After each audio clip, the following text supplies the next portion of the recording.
नमस्कार दोस्तों, चलिए जानते हैं हरियाणा की 50 फटाफट बड़ी खबरों को सिर्फ 10 मिनट में। लेकिन उससे पहले यह वीडियो आप किस जगह से देख रहे हैं हमें कमेंट में जरूर बताएं। कड़ाके की ठंड को देखते हुए शिक्षा विभाग ने स्कूलों की टाइमिंग सुबह 10 बजे से करने का फैसला लिया है। छोटे बच्चों को खास राहत मिलेगी क्योंकि सुबह की सर्द हवाओं में दिक्कत बढ़ रही थी। अभिभावकों ने भी इस निर्णय का स्वागत किया है और इसे जरूरी कदम बताया जा रहा है। फिलहाल हिसार और नारनौल में आज सुबह शीतलहर का असर साफ दिखा, जहां तापमान 3 डिग्री तक गिर गया। लोग देर तक घरों में दुबके रहे और सड़कों पर सामान्य से कम आवाजाही रही। मौसम विभाग ने बुजुर्गों और बच्चों को खास सावधानी बरतने की सलाह दी है ताकि बीमारियां न बढ़ें। अंबाला और कुरुक्षेत्र में घना कोहरा छाया रहा, जिससे विजिबिलिटी 10 मीटर से भी कम दर्ज की गई। हाईवे पर गाड़ियां रेंगती नजर आईं और कई जगह लंबा जाम लगा। ट्रैफिक पुलिस लगातार अनाउंसमेंट कर वाहन चालकों को धीमी रफ्तार और हेडलाइट जलाकर चलने की सलाह देती रही सुबह भर। मौसम विभाग ने रेवाड़ी और गुरुग्राम में हल्की बूंदाबांदी की संभावना जताई है, जिससे ठंड और बढ़ सकती है। किसानों को सलाह दी गई है कि वे सब्जियों और नाजुक फसलों की सुरक्षा के इंतजाम रखें। शहरों में लोग बारिश के साथ ठिठुरन बढ़ने की चर्चा करते नजर आए दिन भर। पाला गिरने की वजह से सरसों की फसल पर असर पड़ने की आशंका बढ़ गई है। कई किसानों ने खेतों में पीली पड़ती पत्तियों की शिकायत की है। कृषि विशेषज्ञों का कहना है कि समय रहते हल्की सिंचाई करने से नुकसान कुछ हद तक कम किया जा सकता है। फिलहाल कृषि वैज्ञानिकों ने बताया कि मौजूदा ठंड गेहूं की फसल के लिए फायदेमंद मानी जा रही है। इससे पौधों की बढ़वार संतुलित रहती है और दाने भरने की प्रक्रिया बेहतर होती है। किसानों को सलाह दी गई है कि वे खेतों में जल भराव न होने दें और नियमित निगरानी रखें जरूर। हथिनीकुंड बैराज पर यमुना का जलस्तर फिलहाल सामान्य बताया गया है और दिल्ली की ओर पानी की सप्लाई नियमित चल रही है। अधिकारियों ने कहा कि घबराने की जरूरत नहीं है, लेकिन लगातार निगरानी रखी जा रही है ताकि अचानक बदलाव की स्थिति में तुरंत कदम उठाए जा सकें। दिल्ली में शुरू हुए बजट सत्र की गूंज हरियाणा तक सुनाई दे रही है। प्रदेश के सांसदों ने सड़क, पानी और रोजगार जैसे मुद्दे जोर शोर से उठाए। राजनीतिक हलकों में चर्चा है कि आने वाले महीनों में इन विषयों पर केंद्र से विशेष पैकेज की मांग तेज हो सकती है। रोहतक में हुड्डा समर्थकों की बैठक हुई, जिसमें स्थानीय चुनावों की रणनीति पर लंबी चर्चा चली। कार्यकर्ताओं को बूथ स्तर पर सक्रिय होने और जनसंपर्क बढ़ाने के निर्देश दिए गए। पार्टी नेताओं ने दावा किया कि इस बार ग्रामीण इलाकों में उन्हें मजबूत समर्थन मिल रहा है। लगातार ऊचाना में दुष्यंत चौटाला कार्यकर्ताओं के साथ बैठक करने वाले हैं, जहां संगठन को मजबूत बनाने पर जोर रहेगा। युवाओं की भागीदारी बढ़ाने और गांव स्तर तक संवाद बढ़ाने की योजना पर चर्चा होगी। जेजेपी इसे आने वाले चुनावों की तैयारी का अहम हिस्सा मान रही है। चंडीगढ़ स्थित बीजेपी मुख्यालय में आज सांगठनिक नियुक्तियों को लेकर बड़ी बैठक रखी गई है। पार्टी सूत्रों के मुताबिक जिला स्तर पर नए चेहरों को जिम्मेदारी दी जा सकती है। इससे कार्यकर्ताओं में उत्साह बढ़ा है और कई नेता अपनी दावेदारी मजबूत करने में लगे हुए हैं। लगातार अभय सिंह चौटाला आज सिरसा के गांवों का दौरा कर लोगों से सीधा संवाद करेंगे। जनसंपर्क अभियान के दौरान वे किसानों और युवाओं के मुद्दे उठाने वाले हैं। पार्टी इसे जमीनी पकड़ मजबूत करने की कोशिश के रूप में देख रही है और भीड़ जुटने की उम्मीद कर रही। सरपंचों का एक प्रतिनिधिमंडल आज मुख्यमंत्री से मुलाकात कर पंचायतों से जुड़े वित्तीय और प्रशासनिक मुद्दे उठाने की तैयारी में है। उनका कहना है कि गांवों में विकास कार्यों के लिए फंड बढ़ाने की जरूरत है। सरकार की प्रतिक्रिया पर अब सबकी नजर बनी हुई है। गुरुग्राम पुलिस ने विदेश से संचालित एक साइबर ठगी गिरोह का भंडाफोड़ किया है। फर्जी कॉल सेंटर के जरिए लोगों से बैंक डिटेल लेकर ठगी की जा रही थी। 5 लोगों को गिरफ्तार कर उपकरण जब्त किए गए हैं और पुलिस अन्य कड़ियों की तलाश में जुटी है। अभी फरीदाबाद में देर रात नाकेबंदी के दौरान पुलिस ने 2 बदमाशों को हथियारों सहित पकड़ा। पूछताछ में दोनों पर पहले से कई आपराधिक मामले दर्ज होने की जानकारी मिली है। पुलिस अब यह पता लगाने की कोशिश कर रही है कि वे किसी बड़ी वारदात की तैयारी में तो नहीं थे। सोनीपत में नेशनल हाईवे पर ट्रक चालक से लूट करने वाले गिरोह की तलाश में पुलिस ने कई जगह छापेमारी की है। सीसीटीवी फुटेज खंगाले जा रहे हैं और संदिग्धों की पहचान की कोशिश जारी है। हाईवे पर पेट्रोलिंग भी बढ़ा दी गई है सुरक्षा के लिहाज से।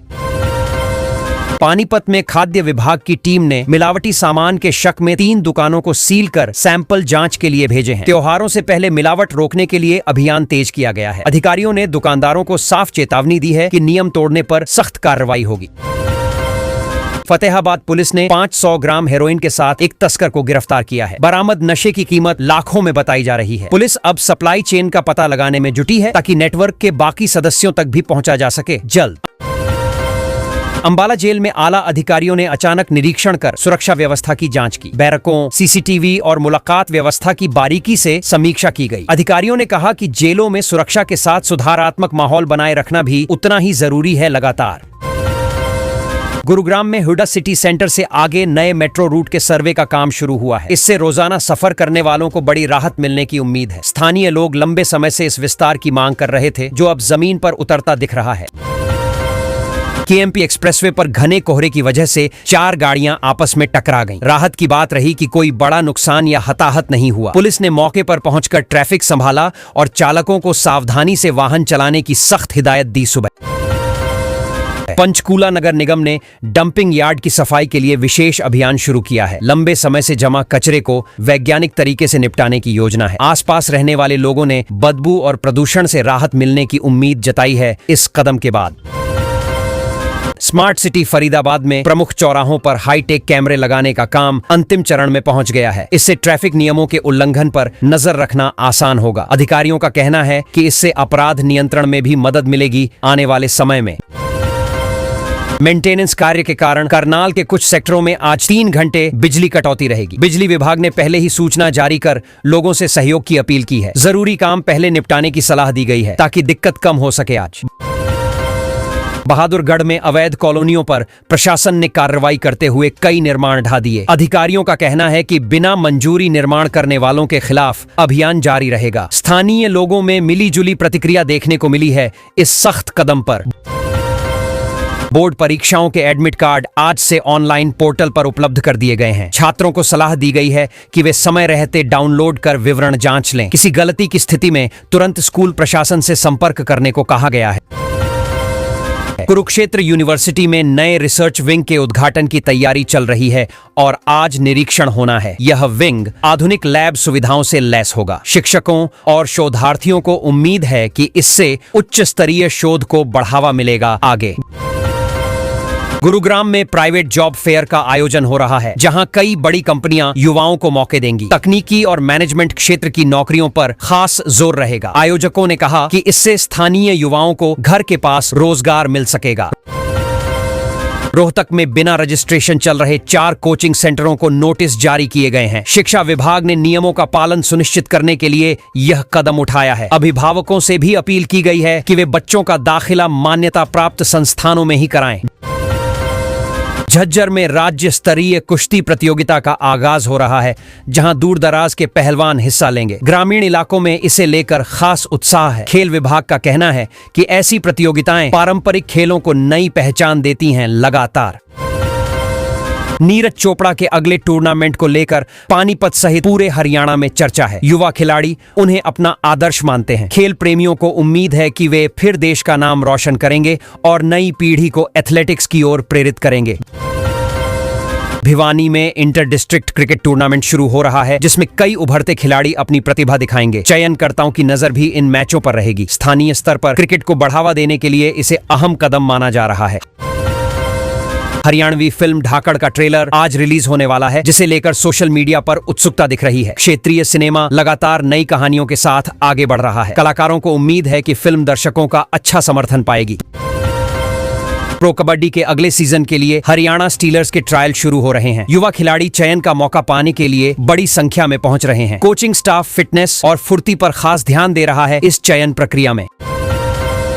धुंध के कारण कालका दिल्ली शताब्दी एक्सप्रेस आज करीब 1 घंटा देरी से पहुंची। रेलवे ने यात्रियों से सहयोग की अपील की है और कहा है कि सुरक्षा के चलते ट्रेनों की रफ्तार नियंत्रित रखी जा रही है इन दिनों लगातार। वायरल फीवर के मामलों में बढ़ोतरी के चलते सिविल अस्पतालों की ओपीडी में मरीजों की संख्या बढ़ गई है। डॉक्टरों ने लोगों को साफ पानी पीने और गर्म कपड़े पहनने की सलाह दी है। बच्चों और बुजुर्गों का खास ख्याल रखने को कहा गया। चंडीगढ़ सराफा बाजार में सोने की कीमतों में 200 रुपये की गिरावट दर्ज की गई है। खरीदारों में हलचल बढ़ी है और ज्वेलर्स दुकानों पर रौनक देखी जा रही है। विशेषज्ञों का कहना है कि आगे दामों में उतार चढ़ाव जारी रह सकता है। रेवाड़ी के एक युवक का स्टंट वीडियो सोशल मीडिया पर वायरल होने के बाद पुलिस ने चालान काटा है। अधिकारियों ने कहा कि सड़क पर खतरनाक स्टंट करना दूसरों की जान जोखिम में डालता है। युवाओं से जिम्मेदार व्यवहार की अपील की गई। फरीदाबाद और बल्लभगढ़ में एयर क्वालिटी इंडेक्स फिर खराब श्रेणी में पहुंच गया है। लोगों को सुबह की सैर कम करने और मास्क इस्तेमाल करने की सलाह दी गई है। प्रशासन प्रदूषण के स्रोतों पर निगरानी बढ़ाने की बात कह रहा है। जींद में घोड़ों का विशेष मेला लगा, जहां राजस्थान सहित कई राज्यों से व्यापारी पहुंचे हैं। अच्छे नस्ल के घोड़ों की खरीद फरोख्त के साथ सांस्कृतिक माहौल भी देखने को मिल रहा है। ग्रामीण इलाकों में यह मेला खास आकर्षण का केंद्र बना हुआ है। हरियाणा सरकार ने आईटी सक्षम युवा योजना के अंतर्गत अनुबंध पर कार्यरत युवाओं के लिए वेतन वृद्धि और भत्तों से जुड़े नए नियम लागू कर दिए हैं। सरकार का कहना है कि इससे तकनीकी क्षेत्र में काम कर रहे युवाओं का मनोबल बढ़ेगा और उन्हें स्थिर आय सुरक्षा मिलेगी। सभी विभागों को तुरंत पालन के निर्देश दिए गए हैं। मुख्यमंत्री नायब सिंह सैनी ने नारनौल में घोषणा की कि राज्य में जल्द ही 60,000 नई सरकारी भर्तियां शुरू की जाएंगी। इन भर्तियों में पुलिस, शिक्षा, स्वास्थ्य और तकनीकी विभाग शामिल होंगे। सरकार ने भर्ती प्रक्रिया को पारदर्शी और समयबद्ध बनाने का भरोसा दिया है ताकि युवाओं को रोजगार के बेहतर अवसर मिल सकें। पानीपत में अंतर्राष्ट्रीय स्तर का टेक्सटाइल संस्थान स्थापित करने की घोषणा मुख्यमंत्री द्वारा की गई है। इस संस्थान में आधुनिक मशीनरी, रिसर्च सेंटर और डिजाइन हब विकसित किए जाएंगे। सरकार का उद्देश्य हरियाणा को टेक्सटाइल उद्योग का प्रमुख केंद्र बनाना और स्थानीय युवाओं को तकनीकी प्रशिक्षण देकर रोजगार उपलब्ध कराना है। ओलावृष्टि से प्रभावित किसानों के लिए विशेष गिरदावरी कराने के आदेश आज सभी जिलाधिकारियों को जारी किए गए हैं। सरकार ने कहा है कि फसल नुकसान का सही आकलन कर मुआवजा शीघ्र दिया जाएगा। कृषि विभाग की टीमें खेतों में जाकर रिपोर्ट तैयार करेंगी ताकि किसानों को समय पर आर्थिक सहायता मिल सके। हरियाणा बिजली वितरण निगम ने डिजिटल पेमेंट को बढ़ावा देने के लिए आज से नई प्रोत्साहन योजना शुरू की है। उपभोक्ताओं को ऑनलाइन बिल भुगतान पर अतिरिक्त लाभ मिलेगा। निगम का कहना है कि इससे नकद लेन देन कम होगा, पारदर्शिता बढ़ेगी और बिजली बिलिंग प्रणाली अधिक आधुनिक बनेगी। मौसम विभाग ने आज दोपहर से हरियाणा के कई जिलों में गरज चमक के साथ बारिश और तेज हवाओं का अलर्ट जारी किया है। विभाग के अनुसार पश्चिमी विक्षोभ के कारण मौसम में बदलाव देखने को मिलेगा। किसानों को सलाह दी गई है कि वे फसलों को सुरक्षित रखने के लिए आवश्यक सावधानी बरतें। बसंत पंचमी और सर छोटू राम जयंती के अवसर पर 23 जनवरी 2026 को हरियाणा के सभी सरकारी और निजी स्कूलों में सार्वजनिक अवकाश घोषित किया गया है। शिक्षा विभाग ने सभी जिलों को आदेश जारी कर दिए हैं। अभिभावकों और छात्रों को समय पर सूचना देने के निर्देश स्कूल प्रबंधन को दिए गए हैं। हरियाणा का आदमपुर आज मैदानी इलाकों में सबसे ठंडा स्थान रहा, जहां न्यूनतम तापमान 2.6 डिग्री सेल्सियस दर्ज किया गया। ठंड बढ़ने से जनजीवन प्रभावित हुआ है। स्वास्थ्य विभाग ने बुजुर्गों और बच्चों को विशेष सावधानी बरतने और ठंड से बचाव के उपाय अपनाने की सलाह दी है।